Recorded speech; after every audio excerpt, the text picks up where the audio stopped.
Okay, welcome to Snowfix episode 22. Now I know what you're thinking, that's not the usual white background we've been having in the summer. You're right, it's the Metro Ski and Snowboard Show 2006. This wall is made of ice. That's just one of the amazing things that we're going to be bringing you from this episode. We're going to be looking at lots of gadgets and gizmos that have just come out for this season ahead, and also we're going to have a review of the Orange Brits AIM series that was held here. Lots of next season's fashions and a couple of interviews. So let's get going.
Okay, this is by far my favourite part of the show, what I've seen. This is the Burton Audex jacket, electronics made by Motorola. Basically, I want to press a button on the jacket and you've got sound coming right out of the jacket. There's a couple of headphones at the back here, and it does sound wicked actually. Then we've got a microphone to make calls. It's connected to the phone by Bluetooth, so it doesn't need to be, no messy wires. I'll turn this off. Put the phone around your neck, stick on the Bluetooth, and you can interact with it through this panel here. You've got the listing, the track name, and you can also take phone calls through it, so you don't even need to take your phone out of your pocket. It also accepts iPods, so you just stick your iPod in the pocket here, connect it up, and you've got an option of connecting to your phone, your iPod, whatever. Awesome.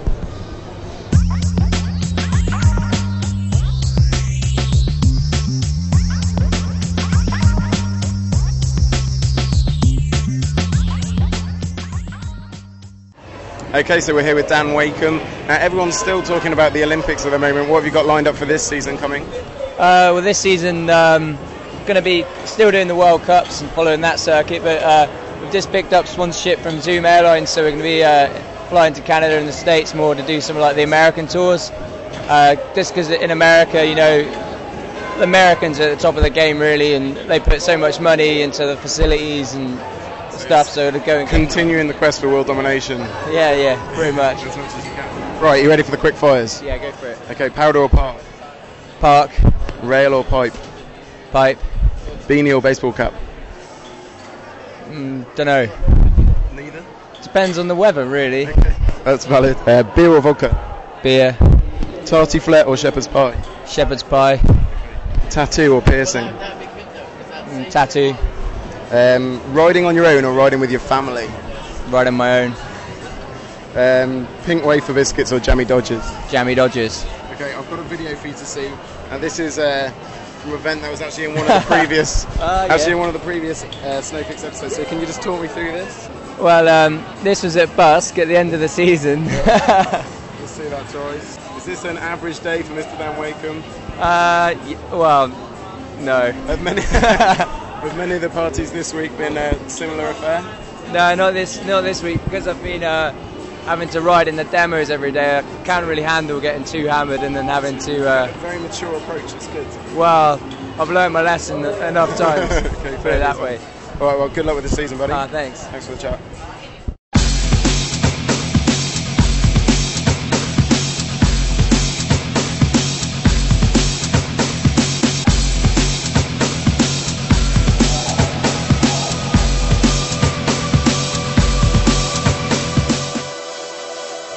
Okay, so one of the other really cool products we've seen at the ski show is this new binding from Salomon. It's called the Relay XLT, and Andrew here is going to talk us through what sets this binding apart.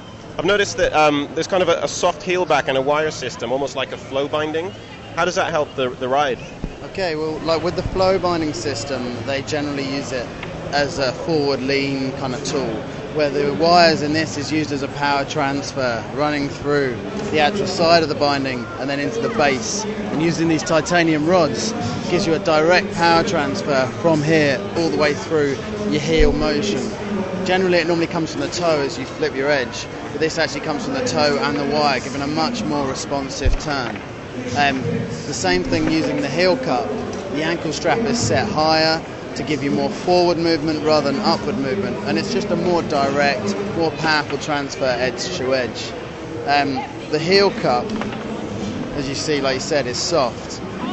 What that allows is lateral movement through the binding side to side, so for everyone who's riding in the pipe in the park, just allows to tweak the tricks a bit more, just a bit more reach and a bit more movability, but whilst keeping full support with a solid high back. You don't lose any control when you're not in the park or in the pipe, when you're just general free riding. And comfort, man, it just gives you a lot more comfort. It's got some really thick padding at the bottom as well, isn't it? Yeah, basically, as you pull this up, this just flicks straight off. You can see underneath there, it's an air cushion, but it's structured so it never loses its shape. It always rebounds back up to your foot. And because it's a whole direct plate, you get a lot more shock absorbance from the actual binding and a lot more direct contact with the actual board, and you can just feel a lot more. So would you say this is kind of more of freestyle binding more than free ride, or? The nice thing about this binding is it works for everyone. The softer heel cup for your freestyle riders for more movement, and then the cushioning control for the more direct, all-mountain free ride use. It's a great binding, coming in 3 different sort of styles. We have a softer style in the series. Then you have the Pro, which is kind of a bit of a stepper higher back, stiffer base plate, a bit more free ride orientated. Then the XLT is more. This is all about lightweight materials, titanium, aluminium ratchets, and just the fiberglass we use in the base plate takes a lot of the weight out of the binding itself. And the riders are loving it this season, aren't they? Like David Benedict uses these. David Benedict's inspired by it. He's switched to it on his films. Tora Bright was using it in the Olympics. It's the reviews, the tests from the British board tests have been amazing, and generally so far this year, sales have been good. It seems to be hyping a bit of in through the shops. It's good. It's good. Thanks, Andrew. No worries. Hopefully we'll be able to test these out soon. Bring a full gear review. Okay, so I'm here at the Snow and Rock stand checking out what everyone's talking about at the moment, the K2 Pontoon. This man Graham's actually skied on them before. Talk us through the concept of it. Well, the general concept is when you're in powder, you need something nice and soft, nice and curved, something that's easy to float, lots of extra width so you can get right up on top of the pow. If you're dropping off something, you need a nice big surface area to hold you up when you hit the ground, and there you have it. When you're on them, did you drop off anything when you were on them? Not really, no, because the K2 guys only had one pair, and they didn't want them breaking. And they didn't want me breaking them, and I didn't really want to break myself either, to be brutally honest. And so, can we put it down on the floor and show? Absolutely. So as you can see, the main thing is that the tip and the tail it's an inverse camber, isn't it? It is an inverse camber, and to those of you who don't know what that means, it's already pre-bent. Essentially, with any other ski, you've got to get up on top of it, make it bounce a couple of times to get it to float. Gradually start to get it to bend. This one's already pre-bent. All you have to do is lean over, and it starts the turn for you. That's cool, man. And so basically, the theory is the tips will always stay out of the snow, so it's just easy to float on powder. Absolutely. What's it going to do on piste? Well, that's a really good question. To be honest, they've been kind enough to leave a nice little flat spot right underneath the binding, so you can stop. If you're lucky. It's not really what it's for. We do have some backcountry skis that'll let you go across the piste to get to the powder. This one is, if you already own a helicopter, this is your ski. This is not a backcountry ski, it's a heli-ski. That is awesome. Cool. Cheers, buddy. No problem.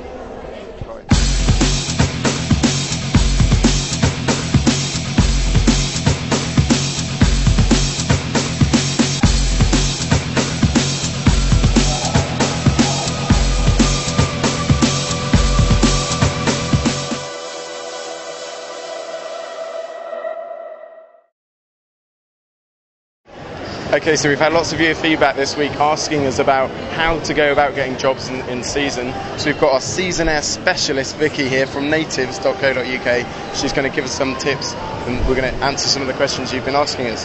So Vicky, can you tell us what sort of places that it's available to do seasons? Yeah, sure. Mainly for UK citizens, it's within Europe. France is where the majority of people tend to up. Purely that's where all the Brits go on holiday. Also Austria, Italy, Switzerland. More jobs, I'd say, though, in France.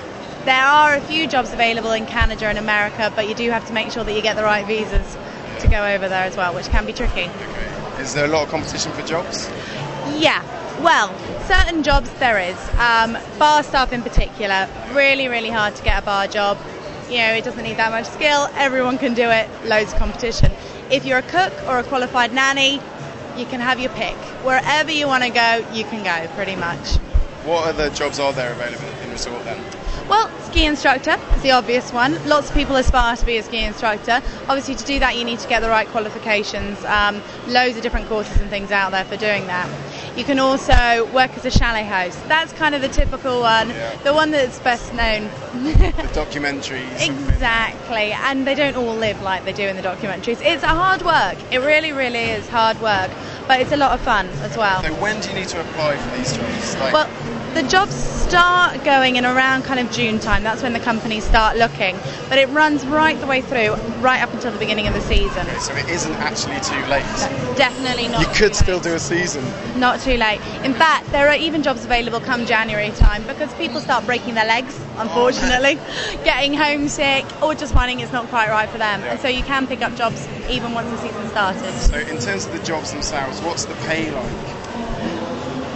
Not really that great, I'm not going to lie. However, you will get everything else included. Generally, if you go out with any UK tour operator, you'll get your accommodation provided, your lift pass, which isn't bad, you'll get equipment, you can get lessons, insurance, your transport over there, your food.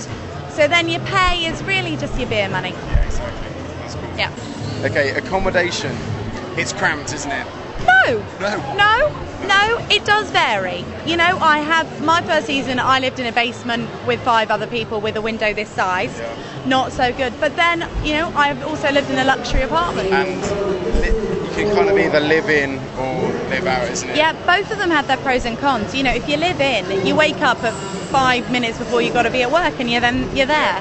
Whereas obviously you live out, you have a bit more space for yourself. Some people really like to live in though, because then they feel it's like their home and that they're welcoming guests into their home and they can make that bit of extra effort. And it can always be better for tips as well, can't it? Absolutely, tips are good. What about if you don't want to work? What about if you just want to bum it? Absolutely, loads of options available. You can live in a camper van, you can sort out accommodation and stuff before you go, we've got stuff on the website, or else you can just go out there, relax, and pick up the odd bit of work here and there. There's always things available, you know, a bit of bar work, various money-making schemes, transfer repping.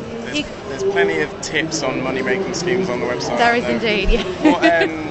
How much roughly do you reckon it costs then to do a season as a bum? To do a season as a bum, really you're going to be looking about 4 or 5 grand, £1,000 a month.